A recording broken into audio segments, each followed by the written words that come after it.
First, we'd like to thank, Mike and I would like to thank everyone for coming today, but more importantly, thank everyone for their support this year and following our team and giving us great coverage here.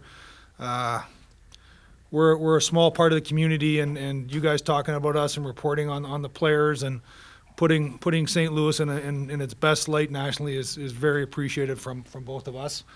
I think my experiences show the easiest way to is answer questions you may have than hear what I have to say that you don't care about. So why don't we just fire away any questions you have for Mike and I, and we'll go from there. Doug, we heard from the team and, of course, Mike the other day, but your thoughts on the second round series and just reflect on that. Yeah, I thought games 4, 5, and 6 were the most complete games we played. I thought those could have gone either way. It's a close year. I think those are two evenly matched teams. I think going in, there was no favorite or underdog in that series. They were able to manufacture a timely goal that we couldn't manufacture this year. Obviously, because we had trouble scoring, our special teams are magnified, and they had the advantage in that area. But with that being said, I was very impressed with our determination to stay into games when we got behind, our determination to stay on task. And I said to Mike, our goal will never change to win a Stanley Cup, but I've sat here in front of you guys a few times feeling we left a lot of things on the table that we didn't clean up. I thought this year we were competitive with Nashville. They were with us. Someone had to win and lose that series. Obviously, I think we were good enough to win the series, but it's not like I felt we underperformed, where in the past I felt we haven't met our own potential. I thought this year, this team, if they didn't max out, they were close, and I think shows you that how close the NHL is, because I think Nashville has a chance to win the Cup. So I think we're in a good spot, but I feel much more at ease knowing that these guys are guys I think we can win with in the future. Doug, with all the talk of transition and the players that you lost coming in, coaching change, you trade Shattenkirk, all that put together, when you look at it as a whole, can you be happy with what this team did? Well, I think we believe we're going in a different direction, in a direction we're excited about, but we don't want to lose sight. Our goal is always to win and win the championship, but I thought we did take a step forward. I certainly understand the desire to keep the band together as long as possible and to push it forward, but I believe my responsibility to the ownership group is to give them a 1, 3, and 5 year plan, and then make short, medium, and long-term decisions based on that. I saw last year's team, quite honestly, as the ending of an era with a certain group, and we're going to transition whether Seabrook goes post to post and in instead of post to post and out, and we win that series, or we make as far. Actually, if we hadn't won the Stanley Cup, I just think there has to be plans that go past what your competitive heart is telling you to do for that specific time. So, with that being said, I thought there was, at the end of the year, I'm pleased with how we got to where we are today. For me personally, my second order is this is the most turbulent year I've ever been part of as a manager. I've been fortunate enough where I thought our valleys were 2 or 3 game losing streaks, and you end up comfortably with 100+ points, and you look back and say it wasn't as bad as you thought it was. This year felt like a long year, and I think I mentally prepared myself for it in the summer, but I'd never been through it to this level, and it was tasking. It was tasking on me personally, obviously with Ken, but also when I look back on that decision to give Mike the reins, I think was really good, and we're excited about where we are going forward, and really excited about some of these young players that we have coming. But that doesn't mean anything unless they start to reach their potentials too. So I see a team that has a Barbashev, a Sanford, a Fabry in their lineup. Now, if they don't do the work in the summer and they're not there, shame on them. I see the potential for some of these young defensemen that are playing in Chicago right now to push, But if they don't do the work, shame on them. And Mike and I shared with the veterans that you better be prepared because they're coming to take your job, and I'm hoping these veterans prepare to repel them. That's internal competition. I think that's what makes an organization the strongest, is when you have internal competition, and that's what we're trying to regain here. Mike, you have an intimate knowledge of what a Stanley Cup champion looks like, having been with Pittsburgh. What does this team need to do to get over the hump? Well, we had a brief discussion this morning, and just like Army just said, we're not gonna sit here and say, I mean, obviously we're having this meeting today, and we know we didn't accomplish our goal. I feel that there's a lot of things in place here. This is a group that's as competitive that I've ever coached before, and if we were a little bit better in an area here or there, then that series could have taken a different turn, and who knows what we're saying, next week or 3 weeks from now. So I can say that I'm very excited about working with this group going forward. I feel like we took some steps, certainly in the last half, in the last 2 months of the season, and I'm encouraged and optimistic about what we can bring. I see the way that we need to get better is some things that we've addressed as a team. And that's, I think it needs to stay a little bit more inside the locker room. But we believe that we have a group that obviously we can build with, and we can build internally with our young players, and we can build internally with the competition of those young players. We all have to come back and find a way to be better, and we're all capable of it. For me personally, I look at this group and I'm very excited about this group moving forward. It's such a fine line between winning and losing in this league. It could be a bounce here, it could be a bounce there, and I think that if we put ourselves in a position to be a little bit better with the group that we have, then we're optimistic about our chances moving forward. Now, again, excuse me, we also know and recognize how hard it is in this league. It's going to be hard for us to make the playoffs next year, but with this group and the type of players that we have, we make the playoffs, then we believe that we're there for a reason, and we're contenders. Both you guys could touch on this. Army, there was so much talk last offseason, smaller, faster. I think a couple months into the season, fans didn't see that. Even Hitchcock said that he didn't know what the identity was. Mike came in, they started winning. He said there still wasn't an identity. Do you guys know how you want to play, what it looks like? And is it kind of what you were talking about last offseason? Mike said we didn't have an identity? Yeah. No, I think it was early on, but Yeah. you're still looking for it. Yeah. Yeah. Okay. All right. Well, I think our identity is we wanted to. Bob Gainey, one of the owners I worked with, Bob said, well, we just want to get a little bit younger, a little bit cheaper, and a little bit better. He said, well, we can do 2 of the 3. Like, we transitioned into younger, and younger means more mistakes. I knew it was coming. I didn't know what it was going to look like, and it was hard. It was hard. But, we do have an identity. I think this game is built with speed. I think it's built with skill. I think that it's built with youth. I think it's transcending. What I do see, though, is teams with big defense. It's a plus. So I like the makeup of our team. If we could get a 6'4" player at 225, the same skill set as a 5'9" guy at 185, we'll take the former. But you sort of have to take the players that are available, and I like the makeup of our team. Could we be a little heavier at different times? Sure. Do you lose a little bit when you're that? But I see us transitioning into the team that we thought we were going to be last summer. I think we're a step closer, and I think that's a winning formula for this NHL. Armin, you mentioned some of the younger players that are coming next year. Do you still feel maybe a need to go on the outside and bring additional players in? I mean, how active do you expect to be this summer? Well, I think the first is going to be the expansion draft. We're going to go with 1 goaltender, 3 defensemen, and 7 forwards. So we'll be talking to Vegas the first part of June on what they want to do, who we're going to protect, see if there's – I think it's not only what we're going to protect, but what other teams are going to make available. I think there could be a flurry of activities. If we can add outside sources there, we can do that. Internally, we only have 1 unrestricted free agent. So a lot of the players that are here either on this team or with Chicago Wolves right now,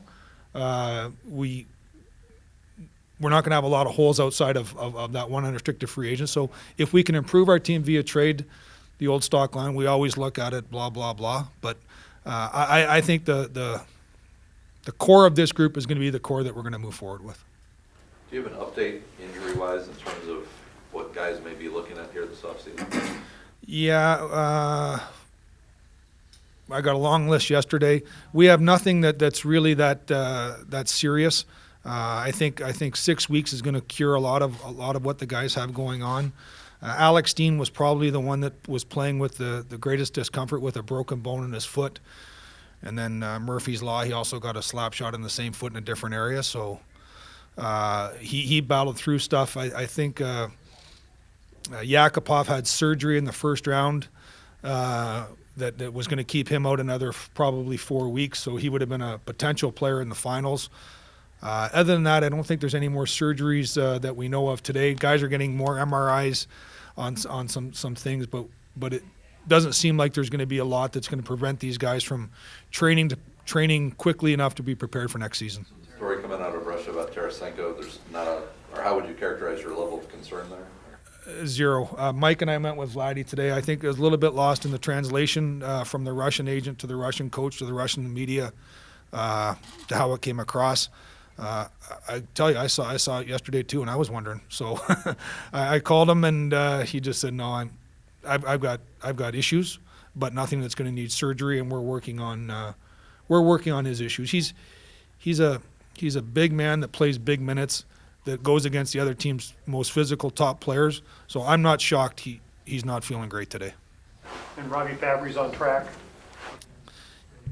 Yes, yeah, he should be ready for training camp, and it's a huge summer for Robbie. I think one of those are one of those life lessons. I'm hoping, and we're going to ask Robbie to share with those young guys, that he had a great year last year, and I think he might have taken his foot off the gas a little bit in the summer, and it took him October, November before he got his footing, and you know, I hope he can share that with some of these other guys, is that this league waits for nobody, and you better prepare. I know Robbie learned a good lesson on that. What's the legacy that you'll take from this team? Is it the turbulence? Is it how they fought through it? Is it Alexander Steen at the end? You know, like everybody doing whatever it takes to try to accomplish the goal. What is the legacy that you both take from this? You can go first on that one. Yeah, well, for me, I look at the end of the year, and I look at, like, our goal is to win the Stanley Cup, and if we can't do that, then we better be working towards it. And you know, the question about identity earlier, I feel that we've started to build an identity, or that we've started to kind of grow our own identity as a team. I feel when we went into another team's building at the end of the year, they knew what to expect. They knew what the game was going to look like, and I think that we knew what our game was going to look like. You know, I've seen the growth of some of our young players, seen the growth of some of our leaders, and so, you know, again, we didn't win the Stanley Cup, but we also don't feel like we're getting further away from it. We feel like we're getting closer to it, and we have to keep working. My thought on that would be that there's more. Last year, when we were in this meeting last year, I knew there was a final words being written on a chapter, and now we're just on page 1 or 2 of a whole new chapter. So this team showed us a lot. But it was a foundational year where we started to build some things, and now what we have to do is make sure we learned from our mistakes, learn from what we were good at, and move forward. So there's not as much finality because we don't have any one unrestricted free agent this year. There's not as much question of who's going to be asked to do the job. The guys, we all know who the guys are going to be asked to do the job now. They're in there now. They've been told they're going to be asked to do the job and held accountable to it, and so it's more of a continuation this year of Mike's building a foundation that we can add to than starting a new foundation. Mike, you give a lot of really important minutes to young guys, Edmondson and Break in the playoffs, but then during the season, Barbashev, Payarvi, that Sanford, that line. Going forward, especially because of the minutes they got in the playoffs, how important is that for those guys? I think it's huge, and and like Army said, there's no guarantees for any of those guys, and you know, it's our job, it's my job to make sure that we give ourselves the best chance to win. If that's a young player doing the job, and if it's an older player and he's doing the job, whatever the case is. But I think we're at a point right now where we've got good players here and guys that are going to challenge each other, and that's going to make them better. But that experience for those players, I mean, what you saw Eddie and Colton doing in the playoffs, what you saw, you know, Barbie and Sandy and all these guys during the regular season. Obviously, that's going to go into the summer with an awful lot of confidence and motivation for making sure that they put the work in, and what that does along the way. And like, you know, we keep using the word competition, is the other group sees that too. And so we have other guys that are on the roster, whether they want to hang on to a particular role or their spot in the lineup, then they're obviously going to be motivated by that as well. Army, on the day that you made the trade for Sanford, you talked about him being a future center. Is that where you envision him sooner, or will that be down the road? I'm going to defer to the coach on that one. Yeah. Well, I think, you know, we've already had a couple brief discussions on that. Certainly, he's a guy that we, in my opinion, the center ice position is obviously very important. And, you know, I think too many times as coaches, we take a young player and we put him on the wing just because it's the safe thing to do. I would like, from early in training camp, to give him a shot at center. Now, you know, I also don't want that to mean that he can't play on our team or can't have a role with our team if that's not the spot for him at that time too. But I think right from the day one of training camp, I'd like to give him a shot at center. Army, a question and a quick follow-up. I think we had a conversation midway through the year talking about the center position and maybe the need to upgrade there. Things change, you know, Berglund started to play better, Barbashev came up and showed you something. Sanford, is there still a need in your mind to upgrade the center position? I think it's a really important spot in the NHL. I think your teams are built through the middle of the ice, goaltenders, defense, center ice, and we saw glimpses from different players this year of really good play, and we saw glimpses of play that we need better from. I'd like to get consistency with the group that's here, but it's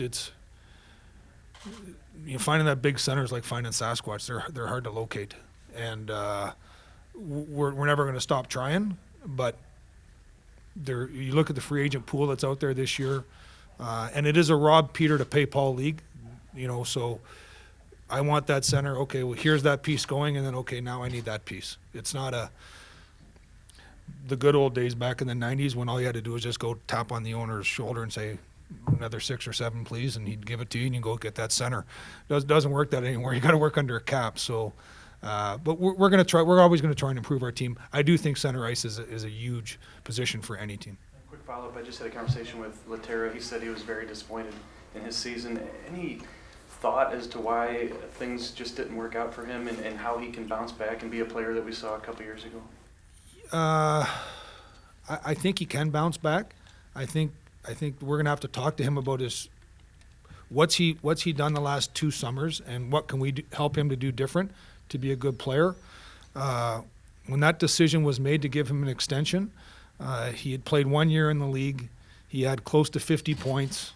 He was 27, 28. It looked like a no-brainer at the time. You know, we had Backes who was going to be an unrestricted free agent. We had him who was going to be an unrestricted free agent. He had synergy with Tarasenko, and he had produced. It wasn't like he had 8 points and we were trying to.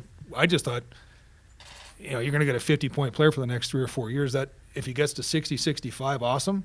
But he's not going to go, quite honestly, to where he is now. So we have to work with him to get him better.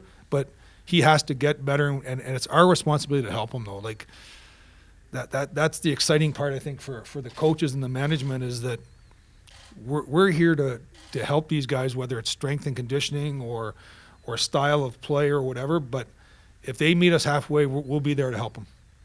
For a guy like me who doesn't understand hockey like some of these other, can you explain how tough it is for like what Alexander Steen did? Yeah. And to have played and to go out there, and what does that say about him and the love that these guys have for each other? Yeah. Well, one of the things that I'll also say, Steiner was one of the first ones to point out that there's a lot of guys that were behind the scenes. I mean, that we're not talking about right now. But I, as a coach, I recognize what the players were given for each other, and the sacrifice that they put in. So to be inside that locker room and those guys, we talked about it during the playoffs a couple times that we felt that we were growing as a team, just because you look across and you see what a guy's doing for you. To see what Steiner's doing, I can tell you that I sat in a coach's office where the trainer's room is next door, and you can hear him basically yelping and writhing in pain to get himself ready to play. You feel really bad for him, but at the same time, just hats off to the guy as far as what he's given to the team, and that was all the guys. That's contagious to the rest of the group, and that's what we saw. I know one thing, like Arby's saying, we didn't advance past the second round, but there was never a time where I felt that guys weren't giving enough to each other or to the cause. And just to add to that too, also, I've been fortunate now to be here 9 or 10 years, and we all hear the Bobby Plager stories, but the one that I think Alex Steen heard was he played for the Crest, and if we can get more guys to play for the Crest, the sky's the limit. I mean, what do you think of David Braun in the playoffs? Why do you think his game didn't necessarily translate from the regular season to the playoffs? That's something that, again, we have to. It is fresh. We haven't, Mike will continue to look at tapes. I'll dig in a little bit more with Mike on some of that stuff. One of the things that I thought that I admired for David on his first stint here was his playoff participation. He had Jonathan Quick tied up in knots. We didn't get past him, but he was able to disrupt the flow of the game with his tenacity. And for whatever reason, whether it was he couldn't find the right matchups or he couldn't find the right mojo this year, he didn't have that same effect. But he's still a young man, and he's another guy that is at that part of his career where he's going to have to reevaluate his training regime. He's going to have to reevaluate how he looks at preparing to play, because the game's getting younger, faster, quicker, and maybe some of the things that he's done in the past that are just ingrained. Well, I did this at 18. Well, maybe don't do it at 28 or 29. So, again, that's when Mike and the strength and conditioning coach and the organization want to work with these guys, but there has to be a different level there. And to answer your question, I don't know. If I had known a reason earlier, I would have shared it with him. Mike, how much further ahead are you in the process that you originally kind of thought about that you knew you were going to take over in a year? Yeah. Since it got accelerated in the way the team grew, how much further are you now on what you want to kind of do moving forward? Well, it makes an enormous difference as far as how we approach training camp next year. We can, especially in the fact that we're going to have, some decisions personnel-wise as far as, where to put players and maybe even who's coming in and out of the lineup, as opposed to, spending all the time just on our tactical parts of our game. The players have started to get a good grasp of that. There's still other things that we can bring in, that we plan to bring in, and we couldn't do really this year because of the schedule, because of how many games we were playing, the lack of practice time, and we felt that we needed to make some change, but not too much change. So we have a head start on all that stuff. The biggest part for me is getting to know the players, and that's our biggest job as coaches, is to try to help the players, to try to get them to go out and perform at their best level and give them the best chance. And so to have the opportunity to have worked with them, to seen what they can give, I just think that's a huge advantage going into next year. You've obviously addressed your RFAs in a timely fashion.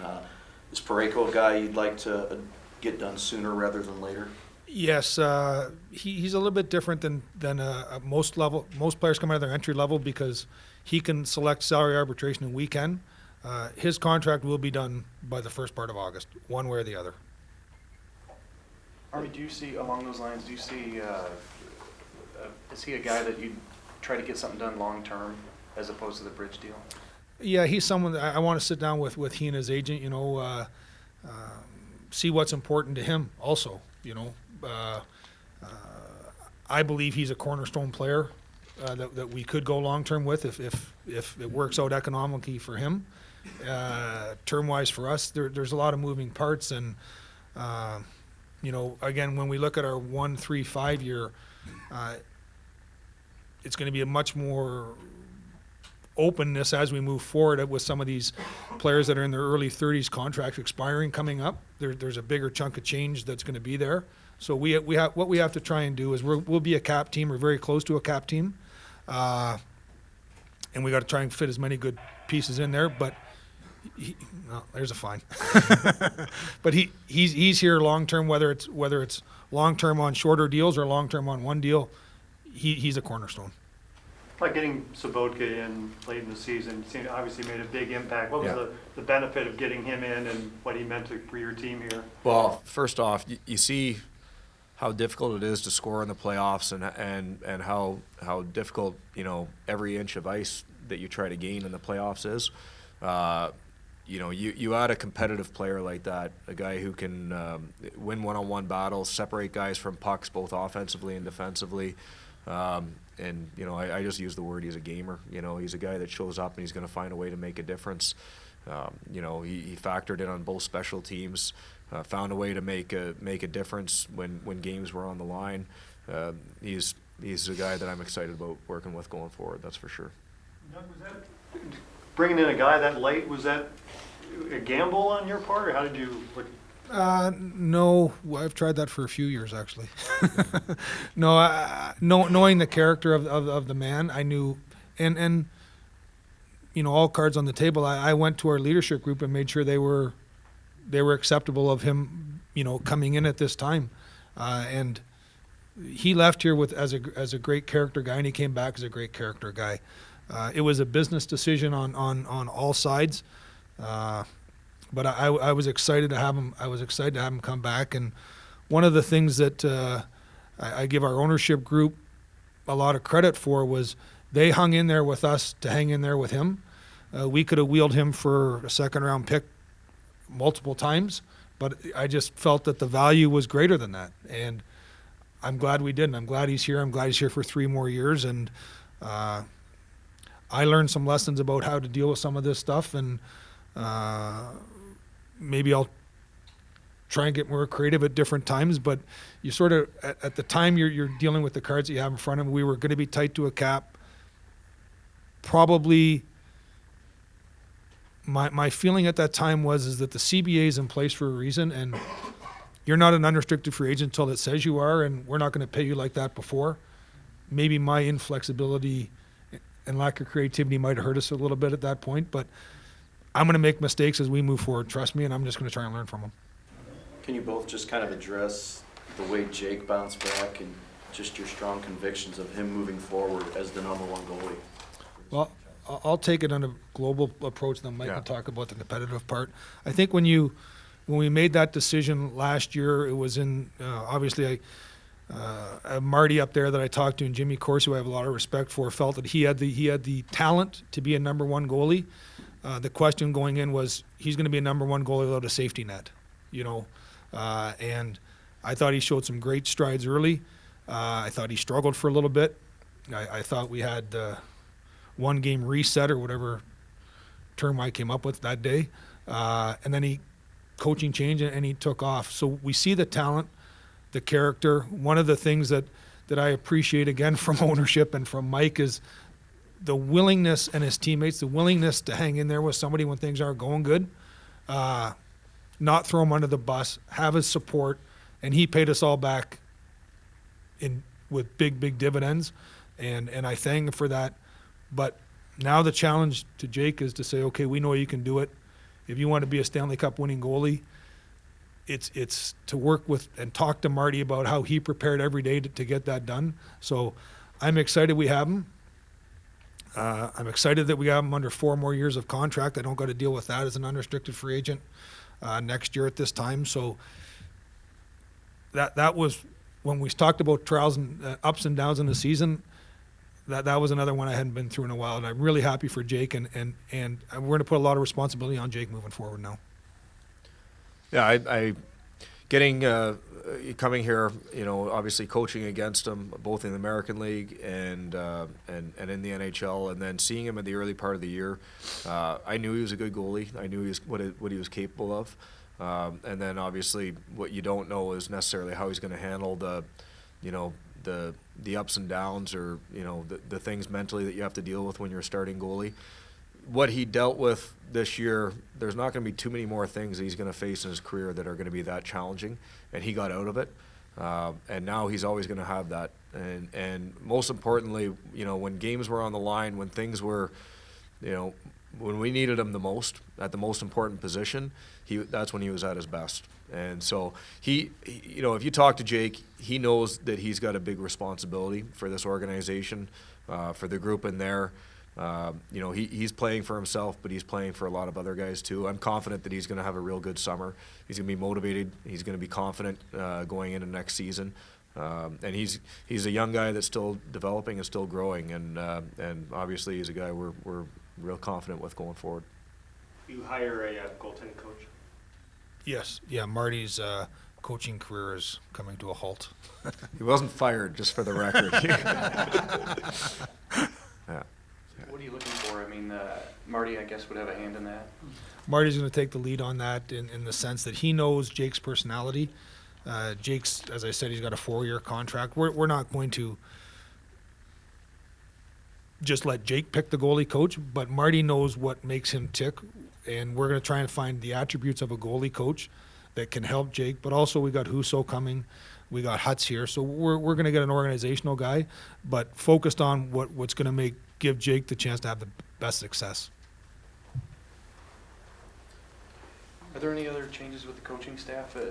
How does that shape up? Mike and I really haven't sat down and talked about that. A lot of the guys I think are on 1-year deals in there, or they're all on 1-year deals. I thought everyone did a fantastic job this year, but we haven't got that far down the path on that. Okay, guys. Well, again, I just want to thank everybody for the year and the support. We'll talk to some of you guys at the draft, and everybody else. See you in September. Thanks, guys.